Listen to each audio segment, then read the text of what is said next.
Hey, what's up, y'all? So, I got a real good question today from somebody in my DM, and they asked me what my thoughts were on universal basic income.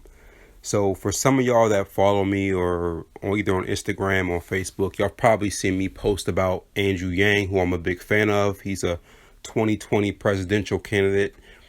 He talks about UBI a lot. He's actually talking about a plan that he's dubbed the Freedom Dividend, where essentially he gives, or he's going to give, every American citizen $1,000 per month as just a stipend for being an American citizen. So very similar to if you own like a blue chip stock like GE, just for owning that stock or being a shareholder, you get a dividend typically once a quarter. So part of his plan is to give all American citizens the Freedom Dividend, which is basically a UBI or Universal Basic Income plan for all citizens. So the question I got was just what my take is on UBI, what I thought of it.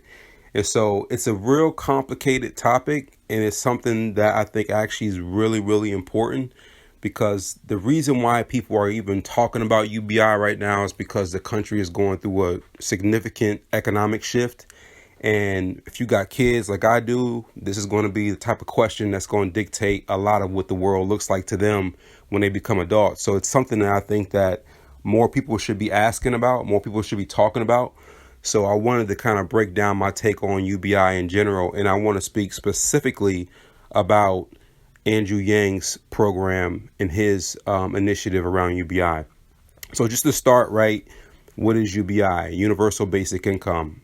And really, to put in a very simple terms, is it is a group of people, whether it's people in a country, a state, or a region, that are getting a typically monthly income from the government. And the whole idea around UBI is to essentially make sure that people can cover their most basic needs. So make sure that people are not going to starve on a monthly basis, or make sure that people can get their car fixed if they have a repair need, so that they don't get fired from their job and lose their income, right? So it's just a matter of, or initiative to make sure that people are taken care of on their most basic needs.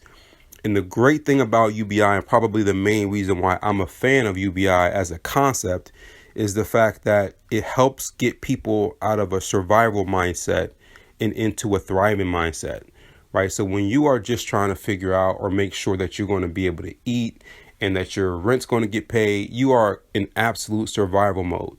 And when you're in that mode, just as a citizen of a country, you can't contribute in the same way as someone that's thinking about thriving type of things, whether it be developing themselves, getting educated, starting a business, whatever the case may be, right? That's a thriving mindset. And it's very hard to be in that mindset if you're just trying to survive. So I'm a fan of UBI for that basic reason alone. I think any society or country where people are, or more people are able to think about thriving versus just surviving, that's a good thing for everybody. So I'm definitely a fan of UBI as a concept. The trick with UBI always comes down to two questions. Number one is, how do we pay for it? And two is, who gets it and who does it?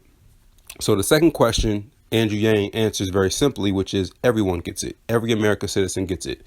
And he does that probably not because he thinks everyone deserves it, because he knows that if he makes it exclusive to one group of people, it'll probably never get passed in our society, in our country.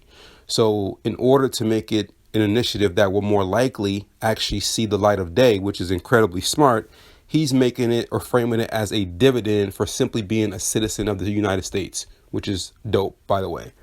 Now, as far as how to pay for it, this is where things get more complicated. And this is where I really want to break this down, because in order for you to really understand the significance of what he's proposing, you have to understand the context behind why he's even proposing a UBI right now in the first place.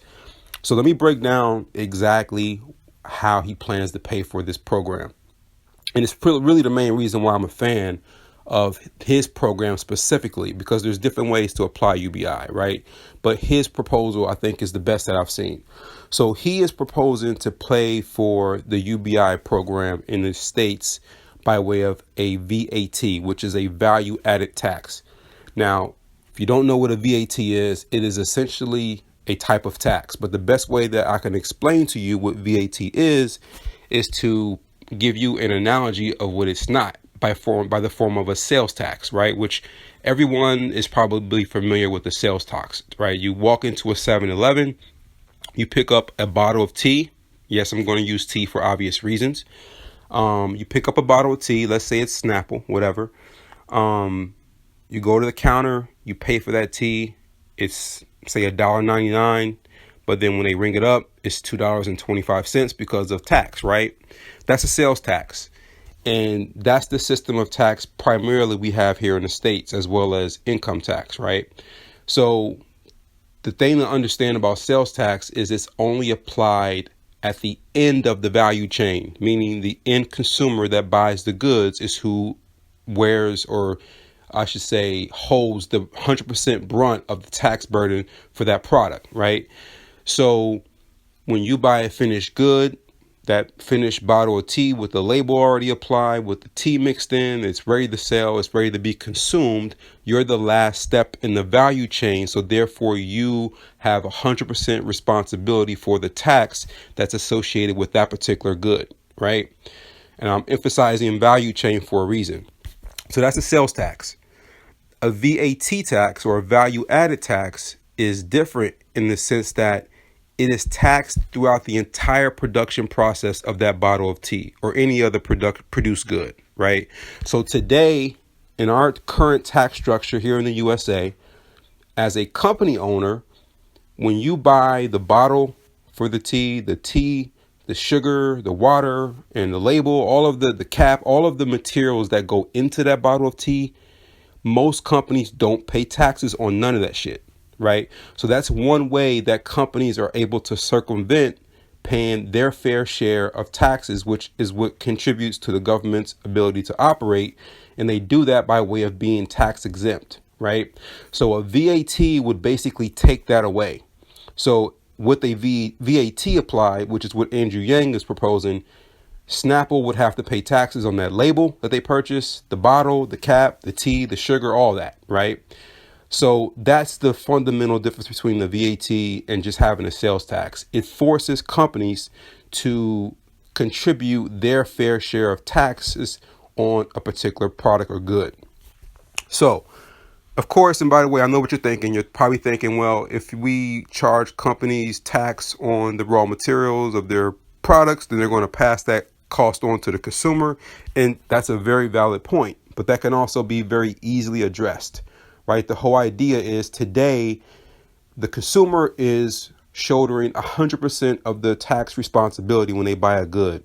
The companies are not holding any of that liability, right? So the idea is, let's have some shared responsibility, both on part of the consumer as well as the company, in terms of contributing to the tax base. And we're going to talk about why that's significant in a minute.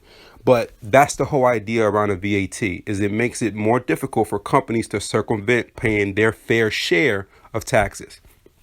Now, why is this significant right now? And why is Andrew Yang proposing the importance of a VAT right now?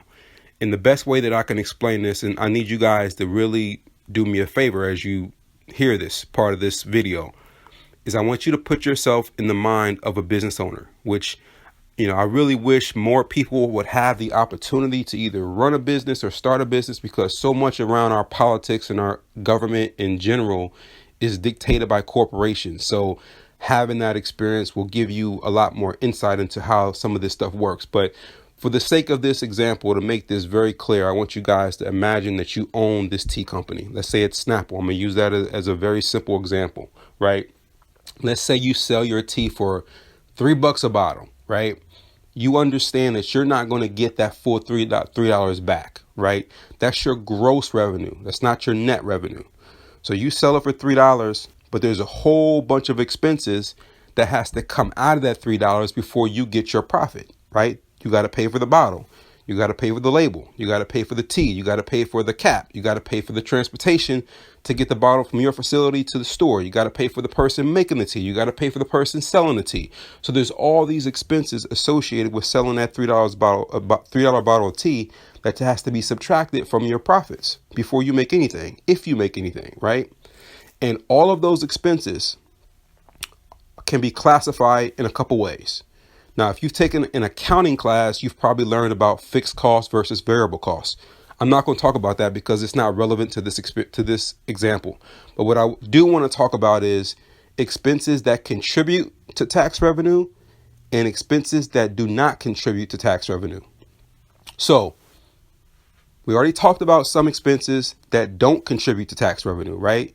We already said that companies are typically tax exempt, so they don't pay taxes on bottles or teas or the sugar, right? Those raw materials, they don't pay taxes on none of that. So none of that contributes to the tax base for the country. But you know what does contribute to the tax base?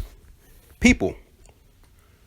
So if you as a business owner go out and hire someone to produce your tea in your factory, or you hire someone to stand behind a table and sell your tea in a store, you're paying those people by way of wages, and those wages are taxable.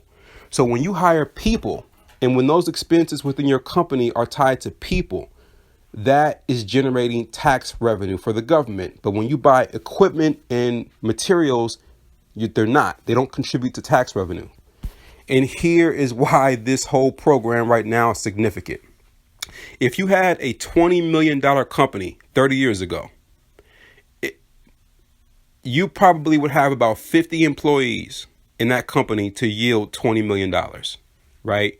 Between your salespeople and your production and your accounting, all that marketing, you'd have about, say, maybe 50 people to run a $20 million company. Let's just say 50. It could be more than that. It could be less.